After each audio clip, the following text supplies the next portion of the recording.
and behavior in this boardroom. Katie, I hadn't heard from you all night, sitting over there very quietly, being such a nice, good girl. People are being told, oh, you're a good little girl today because you're quiet. And by the way, Officers, I'm a candidate for remove her from the room, please. What the hell is wrong with you? Nonsense to continue, but go ahead and hold your signs up or whatever. That's within your discretion to control as long as it doesn't become disorderly. All right, I'm going to go ahead and allow order, this you can ask them to sit. nonsense to continue, but go ahead and hold your signs up or whatever. Will you let me finish for at least No, 10 sir, seconds? you're finished. Thank you. Thank you for taking away my freedom of speech today in here. I did not take away your freedom of speech. Yes, you did. I don't want to hear it from you Just people because down this is here. an uncomfortable Stop. topic. Officers, please remove this man from the room. Officer, take him out also. No, what you willing, you don't, you violated the First Amendment, my brother. Thank you very much for your opinion. We're going to have you removed, so. Okay, Commissioner Officer, what is the issue? We want to tell them now. Amendment to the Constitution and the Florida Constitution, 1838, Article 1, Section 5, that every citizen may freely speak, write, and publish his sentiment on all subjects, being responsible for the abuse of that liberty, and no law shall ever pass. Welcome to Brevard News, your home for real news in Brevard County. Be sure to like, share, and subscribe to our podcast. Our opening video, which you just saw, was a compilation put together by our talented co-host, Stell Bailey, and it gives insight into the state of the county commission. Man, we're going to talk about this, but before we get started, let me give the introductions. My name is Kevin Jeffrey, your moderator, and I am joined by Katie Delaney, who is the County Commissioner District 1 candidate, also Stell Bailey, who is the publisher of The Advocate online, and we have joining us tonight Christopher Childs, who is a candidate for Titusville City Council Seat 2. Now, you guys, that video, man, when you look at this, I mean, there's a lot that could be said, but two things jump out to me about it. One is that Commissioner Steele says, I will allow it. Is he a judge, or is this some kind of courtroom, or does he have some kind of magical powers that he allows this to happen? And then the other thing is that he says that this is nonsense. Right. Because people wanted to come down to the front and be able to do a display, and he calls it nonsense? Right. Okay, you guys got to tell me. You guys were there. What happened here? So when he says it's nonsense, it's not, they're trying to steer this narrative that there's a massive disruption in the boardroom by the citizens themselves. But with the reality of what's happening in that boardroom is the simplicity of people going up and just wanting to hold pictures so that, you know, behind the speaker, that's all. Not being vocal at all, right? Not being vocal at all. They're silent, they're respectful, they're standing there with their pictures. They're just helping the speaker give a visual of what they're speaking about. And so there's a lot of instances that I have witnessed, and you guys can chime in, but where they've actually created more chaos than the actual What the video shows it. Right. He looks like a king saying, off with your head. Right. If he would have just let him finish, it wouldn't have been a big deal, and we wouldn't have his video. And the video, while we put it together, is funny, but it's really not funny. Right, it's sad. What they're doing, yeah, and it's kind of maddening. And I think we're so mad about it, we have to try to laugh about it, because otherwise we're going to go up there with pitchforks and fire. Well, look what he said. Even the county lawyer said that he's leaving willingly. I mean, you see this. This went viral. It was on Telegram. That's where I saw it. And you see that the county manager, because they put the subtitle, the county manager or the county attorney is telling Steele he's leaving willingly. Right. Yeah. But here you have Steele shouting like a madman, officer, get in here. And it was three people there. It was two. The one guy had spoken first, and then it was the other guy that was within the suit, and then it looked like maybe an older gentleman was with them too. I think Steele was really telling them to get all three of them out there. Correct. Because they were all speaking up saying, hey, you cut him off. I mean, he cut him off like, what, a minute and a half in or so. I don't know. But he didn't hardly give him any chance just to finish his ask. And he was talking about something that did happen in the county. Correct. So I don't know why he felt like he didn't have to stop his time. Now, Katie, you didn't have to agree with what they were saying, but you guys did, and he actually chided you guys in the front row. You guys be quiet, or what did he say? Right. So basically, when they were cutting, when they were interrupting the speaker's time, me and Stell and one other person were sitting in the front row, and we just said, his time is still rolling, you need to stop his time. And that's when he yelled at us, and we were just trying to help him. Well, and it wasn't just the time situation. It's so difficult when you're sitting in this boardroom and you're seeing people's rights being violated and you understand what those rights mean. Right. And when he's not just interrupting them and then not stopping their time and running out the time, or even just getting rid of their time and telling them to sit down, you could hear first the front row says, yes, we agreed with the speaker, you did violate his freedom of speech. Right. And then you can hear the rest of the room also agree. We may not have agreed about the topic, Right. Correct. but we agreed that he had the right to speak. So why do you think this went viral, and why was it on Telegram? What something sparked this, and people were really interested in it. Was it seeing Steele being unhinged the way that he was? I know that you have this issue of they believe that there's a doppelganger and all of that. Okay, you have your opinion about that. I don't know what your opinion is. But it was on Telegram, which you don't make Telegram unless there's something there. What was going on? I think that the chairman's behavior in general was just so shocking to people, and that it wasn't just a one-off thing. It was repeated behavior. And he repeatedly violates people's rights on a regular basis. And I think having that compilation of all the different instances, and that wasn't even all of them, that was just a few of the most recent. It was just that one just that meeting. Is this the same meeting where he called you a little girl? That was, The previous people meeting. meeting. Okay. Yeah. Yeah. So, I think that it was just shocking for people to see that. Right. Yeah, it does. And you saw at the beginning the video that, again, Stell, you put together, and you put that together and you put it on TikTok, right? And this, again, took off because people are seeing what is going on here, right? People are already on edge because they're starting to get more civically engaged, I believe. And the more they get engaged, the more they're seeing, wow, how long has this been going on? Correct. And there's been people who have actually talked about our podcast, and that some people have told you that, others, that they're shocked. That they're for the first time seeing what's going on in county government and in city government, and it's shocking. A lot of people are unaware of what's been going on, right? It's a political elite that's been doing this for years, and now they're getting some criticism, and rightfully so. And we have the right as citizens to criticize our government. That's what those meetings are for. That's what the 3 minutes are for, is to criticize them. If you can't take criticism, don't. You shouldn't be there. Yeah, right? don't be on the council. Right. Don't be on the commission. Right. But So- they certainly have thin skin. Oh, super thin skin. It wasn't even anything like saying, like Stan Johnson might get up and call people shysters and stuff. It wasn't even that. It wasn't name calling at all. It was just calling them out on their job performance alone. No personal attacks at all. And he got unhinged. So I raised a question of they are doing some things at the county commission, and you guys tell me about it, that it may not be illegal, but it seemed like they're pushing the boundaries. For one, still asking the sheriff deputies to put people out. As you saw in the video, something is not right about it. It may not be illegal, but should you be doing this to citizens? And then the next thing that they forbid applauding. Right. What is wrong with that? And I really think we need to look into whether that's an infringement of free speech. Why do you not want the people to applaud? Are you scared that they might be against you? Right. What's going on?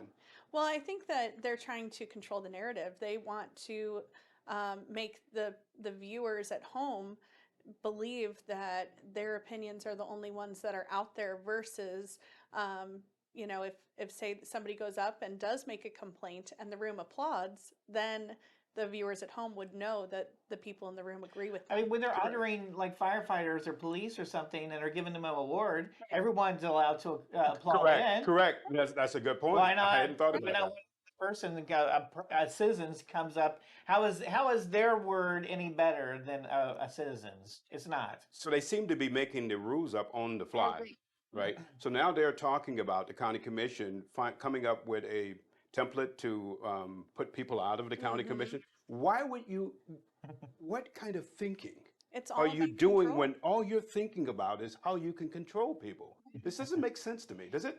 No, it doesn't. And it also has to do with optics because, again, we go back to that they're making it seem as though the entire room is disrupting business as usual, and that people are unhinged and that they're the problem. And that's why I highly encourage, I think as many people as possible need to go in and just sit in the meeting. We're not asking you to speak, but when you sit in those chairs and you witness for yourself what is happening in that room, I am so 100% certain that you will want to get up and go speak at one point, because you will not be able to take what they are doing in that room. It's shocking, isn't it? I was going to say the way that he's trying to control the narrative, and he's saying that during that meeting when we were there and he kicked all these people out, including Katie, I had got a message from someone saying, I heard from someone else that the county meeting is like going crazy right now. I'm sitting there going, what happened? Did I miss something? And I'm like, I think they're blowing it out of But proportion. the narrative can be Because, controlled see, that way, right? That's what he's doing. Because Right. when you're just, it's the cameras are just on the commission and the person speaking, and you know when people aren't speaking, it's just on them. They control all of the narrative. The cameras are there. The audio's on them. They control everything. There was even a point where they tried to turn those cameras off during public comment. Oh yeah, I remember that. Yes. They shut off the Facebook feed, and Correct. then later on, they actually took off the YouTube video. So the only way you can view this meeting now in its entirety is on the county website, where you go and find the agenda on the Legistar. So where do we go from here, and how does the public get involved in trying to solve this? I mean, is it public engagement that is going to solve sure. this? Yeah. So, I would say public engagement. I would also say we need as many people as possible video recording what's really going on in the boardroom and from different perspectives. posting those to social media so that the Post them people can so- actually see. Like this is one of the only times that you're going to see video from the county commission, right, where you can actually see what's going on, Exactly. right? And- People's camera. The people's camera. And it's different, camera. right, when you actually Yeah. see it Oh, from yeah. that perspective, right? Oh yeah. Now, I know that I Yeah. went to my first county commission, what was it, about a month ago, and I was just really shocked at what I saw. I hadn't heard anything about it before, but I saw manipulation. I saw contempt for people. I saw people out of control, and then I saw some other county commissioners who seemed not to have enough of a spine to stand up for what they seem to know is right. And so you just had it across the board, and it's just really interesting to see. And you can't really see it if you're not there, right? You know, a lot of people, they don't even know how to be civically engaged, but showing up first and foremost, that's how I began. I just Same. started observing, sitting in meetings and observing. I know that it's very difficult for people to get up and speak.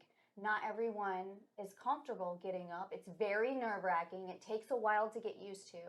But know that you have allies in that room, and that at the end of the day, we are all citizens and we need to unite together. This is a nonpartisan issue, Right. and everyone should be standing up to this kind of abuse of power.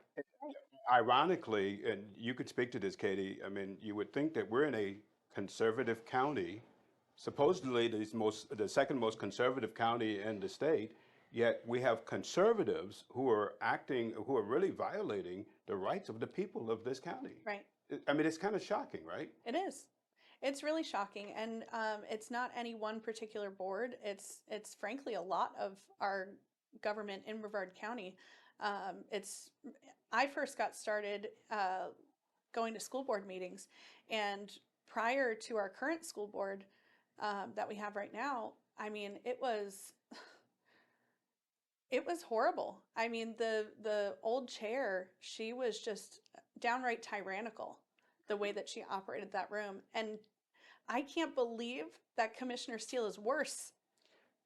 From what I never saw Misty Belford, but I'm looking at this guy here. I mean, it's shocking. And you saw the video. I mean, the compilation of it kind of really gives you the ambiance of what's going on there. Right. Now, you guys there's something coming up in June 9th, right? July. July 9th, in which there is a call to get all the citizens there, dressed in red, and white. Red, white, and blue. Red, white, and blue, Mm-hmm. and to exercise your right as a citizen to keep the county commission accountable, right? Exactly. The thing that changes the elected officials' minds is when the people unite on an issue, and we saw that with the incorporation of Merritt Island. We saw that with the defunding of the sample ballots. The people of our county got together, and it was across party lines, and they said absolutely not. And so that is the only way that we are going to stop this kind of behavior. We have to go there with a show of peaceful force. And peaceful force means going in the room, filling the room, sitting in those chairs, and being present. And the people who feel comfortable enough, get up and just say, I support the First Amendment. And even just something that simple, just for them to see the people united on an issue is truly what makes the big difference. We need to challenge the people who have the responsibility of running our government. We need to challenge them. And you have a right to do that. And they've kind of baked into the equation the apathy of the people, right? Right. They know as long as the people are apathetic, then they can kind of make off like bandits, right? And this is where they get their power from, right? The apathy of the people. Someone was saying that in the city of Cocoa, there's hardly any pushback at all. Right. And you can see the level of corruption is actually off the charts. Well, they're downright abusive. Yeah. I mean, the mayor of Cocoa is downright abusive to the people. And I don't have any fear of saying that because he's done it personally to me. You know, and so Basically intimidates the citizens. 100%. Yeah. And for me, I've been going to, you know, public meetings for years now, so I don't really get too intimidated, but for the average citizen who just wants to come and get informed about what their city or county is doing, I mean, it's extremely off-putting to have a government official berate you. Well, it comes back to, I think it was Thomas Jefferson that said, when the people fear the government, there's tyranny. Right. When the government fears the people, and that's the way that it's supposed to be in this country. Right. The government is supposed to fear the people. Actually, you're the government. I would say when your representatives, right, fear you, that's the way it's supposed to be. But it's been inverted. Right. And it's really interesting. And so now we move to Titusville, and we have more of the same. We have Cole, Steckel, and Nelson. Sounds like a law firm. And well, they are acting in such a way that you would think they're some kind of a wicked law firm. Again, they refuse to institute the results of the election in Titusville that the people passed, right? Right. You guys were there Tuesday, right? Still, what went on? So numerous individuals went up and spoke. This is not the first time. It has been a multitude of times asking, begging, pleading these three council members to reverse their decision to A, continue suing the residents, and B, to certify those votes to go ahead and pass the right to clean water. Let's review this again.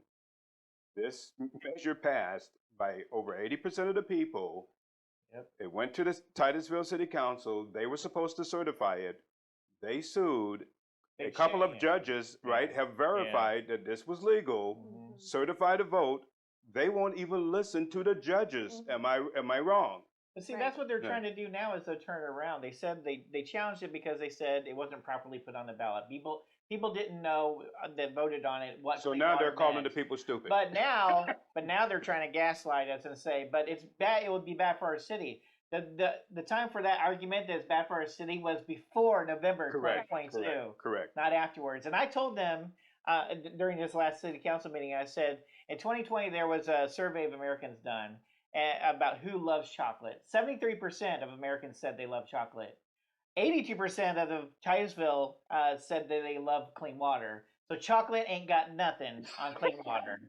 So I got some from them. That's a good point.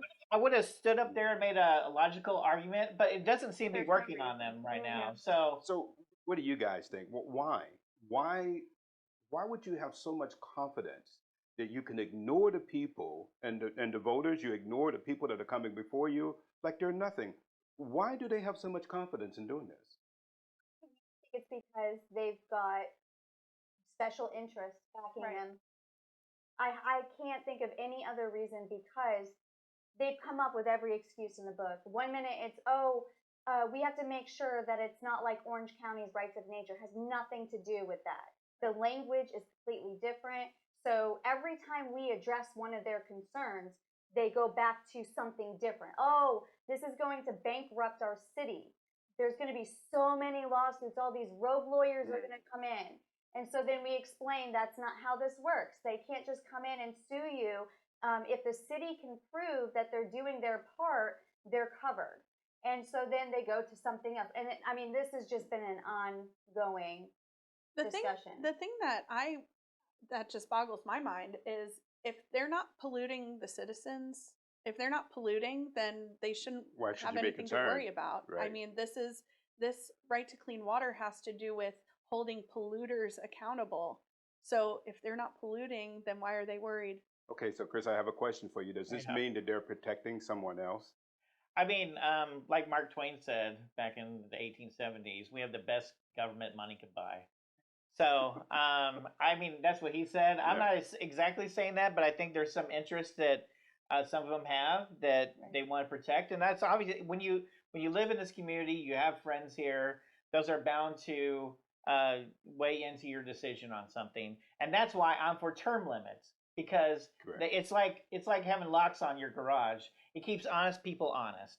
So you keep if you have term limits, it keeps the politicians honest as we can because you may have the best intentions in the world, but the longer you stay in and the longer you let your relationships enter into your decision making, it's just going to happen. We're human, so let's help them. Let's help the city do just what the county commission did and put in term limits. So what's interesting is you have Sarah Stokel, who's running for re-election, and it's interesting the confidence she has that she keeps voting against the very citizens that she says that she's representing. Right. I mean, it's really shocking. What if we said, all right, you got voted 82% for your reelection, but actually we don't think it was done properly, so we're going to block your reelection. Right. That's what they're doing to clean water, and it doesn't make sense for that, and it wouldn't make sense to do it for a council member either. Right. Should we not certify election from 2022? Should we have not done the whole election and not certified any of it? Because we don't think that they're the right leaders. Who gets to decide that? They decide that. Well, I thought that the people decided it, Yeah, right? And the people they decided it. Yeah. And so no matter what you think about the amendment itself, the people voted, this is what The they same want. people who right? voted them in voted for the amendment. So I don't understand why they think they're wrong on one thing and not the other. How do we change this? Well, honestly, first of all, I don't think that we can give some of the old council members a break either. Robert Jordan, who's running for county commission, Dan Diesel, who's running for county commission, and Joe Robinson, who's running for mayor of Titusville. They all voted for or against the people twice. I mean, Robert Jordan, he was the one who made the motion against the people to do this. And then Dan Diesel twice voted against the people. And so why are we going to continue to reelect people who continuously are against the people? That's number one. We have to stop electing the same people who do the same job over and over again. We have to get people into office who are looking out for the citizens and not for themselves. And that's a real problem. Do you think that, Stell, that's the case?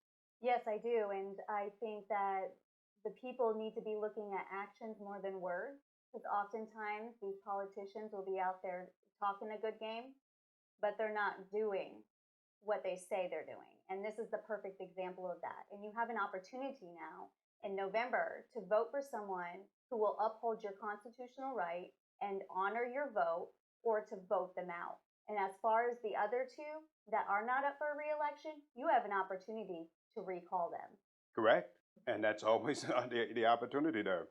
And Chris, so throw them all out? I mean, you've heard the whole thing. Get them out. Just throw them all out. Let's just clean house. In this situation, it's probably in Brevard County not a bad thing, right? I mean, all of the elected officials that you see today. No pressure. But who can you say that there's an elected official today in Brevard County that you can say are standing for the people? Can you say I think people are human and they make decisions. I don't always support every decision they make, and I think there are some that have some good intentions and they need redirection. I wouldn't say clean out everybody, but there's definitely, I think once we have shown that we're taking steps, and we're electing people that we want to hold them accountable, I think we will have change start. I think the ones who want to go the right path will start going the right path because they're not scared now, and they're not. And I wouldn't say Do you think exactly they need scared. more support? I think, I think they do, and I'm not saying it's really like a moral thing. I think they're just saying they're letting these people who are close and people who are leaders in the community who have done a lot for the community, and they're sitting there saying, "Yeah, this is what we should do," and they're going, "Well, I trust this person.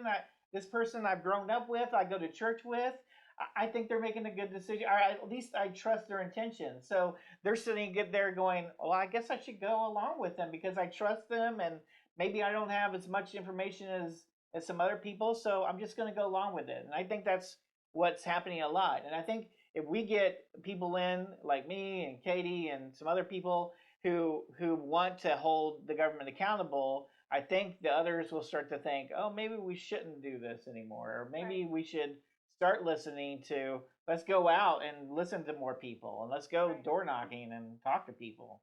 I also think it's a lack of research on their behalf because On the people's behalf, on the city elected council. officials, Okay. they should be doing that research. They should be able to answer those questions and not rely so heavily on their staff to tell them or give them direction on what to do. They should be so engaged that they already know the answers to the questions they are going to ask. Most of the time, particularly with Titusville, that's not the case at all, right? Don't feel that there's a lot of informed decisions happening. I've been told by elected officials there, "Oh, well, we rely on our staff because we look at them as the experts." Right. And Me too. yeah, I've been and told that same thing. But I mean, you look at the Titusville Environmental Commission, and you have a bunch of experts there, and they're citizens, right? Absolutely. And they bring a lot to the table. And I really think is that a solution is to return government back to the citizens. I mean, you have a lot of capable citizens that have the ability to be able to weigh in on a lot of issues in the city, and they're not going to be paid $100-something thousand like we have in Titusville. We have the city manager making over $240,000, and I understand there's several staff that are making over $100,000. Oh yeah. It's mind-boggling. All right, last statements as before we wrap up. Chris. Yeah. Your view as you think about this week, what comes to your mind For this week? Yeah. So I'm on Planning and Zoning Commission, and we have some things coming up this week. One of them is that tree and shrub list that we had a consultant do, and then they switched, and some of the TEC looked at it, and some of the volunteers and people who have PhDs and master degrees and all sorts of stuff in environment looked at it and said there's not enough local native plants and stuff on it, so they redid the list and then gave it back to the consultant. So we're going to be reviewing that this week, 6 o'clock. So is there a chance that Wednesday, they will go with the commission's recommendations? I mean, we get to recommend stuff to city council, because I was put on there by city council. Same people I criticize all the time, and they know I criticize them. But I think we'll have at least a say. You can at least come out and speak to planning and zoning to give us some input, to get a recommendation to city council, and then show up to city council when they get there. But I think we should really open up some of these opportunities to volunteers. So instead of giving it to a consulting company first, let's see if they're as qualified. Let's get people who are qualified first and document that they're qualified, and then say, if we have an opportunity to review a list like this, hey, let's put a request for a proposal out there to these volunteers, because they do it for free. They send me emails. I get emails all the time from people. You're talking about very capable people. Yes, very. I trust them a lot. I mean, because they speak very intelligently on these things, are way over my head on some of these, the environment stuff at least. And I would love to have their free input, and we make that part of the process instead of, we'll listen to them during public comment. That's not enough for some of these. I mean, because they have longer than 3 minutes to give us.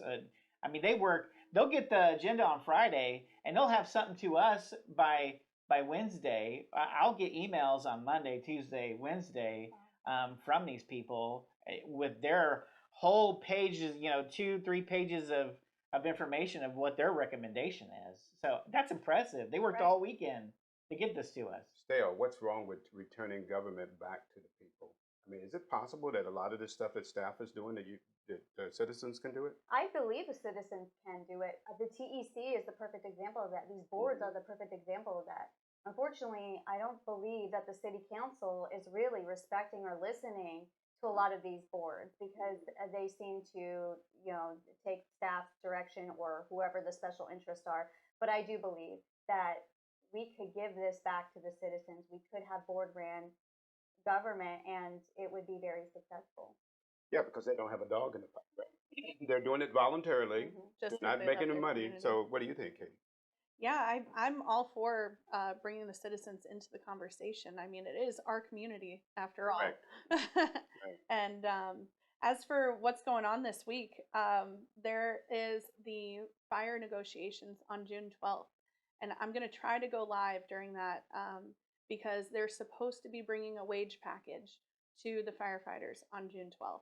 And let's see if the county does it. They've strung us along this far, and Anything the citizens can do to help push it along? well, Can they call the county commissioner in yeah, that area? I mean, as much support as we can give our first responders, the better. I mean, they need it like you wouldn't even believe. And on top of that, budget season is coming up. We already talked about July 9th, which is we're hoping to get as many citizens there as possible to support the First Amendment. And but budgeting season is coming, and that, everybody, we're talking about $2 billion of tax dollars. So we really have to get engaged because that is the potential for a lot of things to go wrong. I see my property tax money just going out the window. Right. And that ends it for us. And our last quote for this week is, this is from Michelle Wu. Actually, she's the mayor of Boston. And notice what she says. She says, mobilize your friends and neighbors to understand that your day-to-day involvement with local government matters far more than a referendum on the White House every 4 years. And do you know, I wouldn't agree with her on a lot of things, but she's right on that. And my 2 cents. The weaponization of government on a national scale has been in the news for the past several months. Most of the attention is directed, toward the misuse of government on a national level. Little attention is directed to the weaponization of government on a local level. Several months ago, our co-host, Stale Bailey, was visited by the Titusville Police Department in Port St. John. Stale has been known for her advocacy before the Titusville City Council. The inquiries by the TPD has been proven to be baseless. So the question remains, though, and really it needs to be answered, and maybe only you are going to get this answered. Who sent them to her house? Who made the decision to send the Titusville police to Port St. John on this matter? It's still, that question hasn't been answered. We're still waiting on an answer. And it's an answer that will tell you a lot about the state of government in Titusville. And you ought to want to know the answer to that question. So it's stale today, but it's going to be you or me tomorrow. And that's my 2 cents. Thank you for joining us on Brevard News. We enjoyed you being with us today. Remember to like, share, and subscribe our podcast. And you have a wonderful, wonderful week. And we'll see you next week.